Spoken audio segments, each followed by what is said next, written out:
I will say, Alan was somebody, I was so intimidated by Alan Rickman, because how could you not be by that voice? I looked through old conversations, and this is a conversation I had 10 years ago with the late, great Alan Rickman, and we were talking about you. And I just wanted to share it with you because it's a pretty, I don't know, it's a special piece of tape. It's remarkable to see what's come of the kids in their adulthood, to see the kinds of careers they've crafted, and personally how cool they all are. And is that something that surprises you, that excites you? I mean, you have a very unique vantage point on their evolution as human beings. I think it's a relief as much as anything else, because could have gone another way.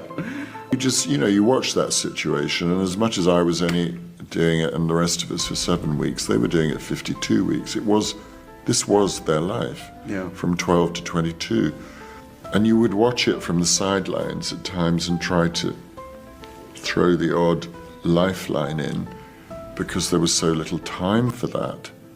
And it's only in recent years that, for example, I've managed to sit down in a cafe in New York with Daniel. At one point, he was down the road in one theatre and I was up the road in another.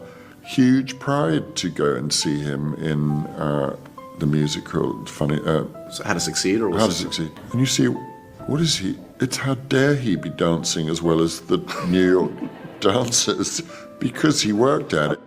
Thanks for showing me that. I've never seen that before. Thank you. I will say, Alan was somebody, I was so intimidated by Alan Rickman, because how could you not be by that voice? Like, even just hearing that voice, you forget quite how low that voice was until it echoes through you.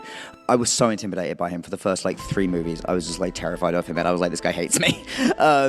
And somewhere along the line, he saw that I really wanted to do this, and I really wanted to work at it. And he cut short a vacation in Canada to come and see me in Equus. He saw every piece of stage work I ever did while he was alive.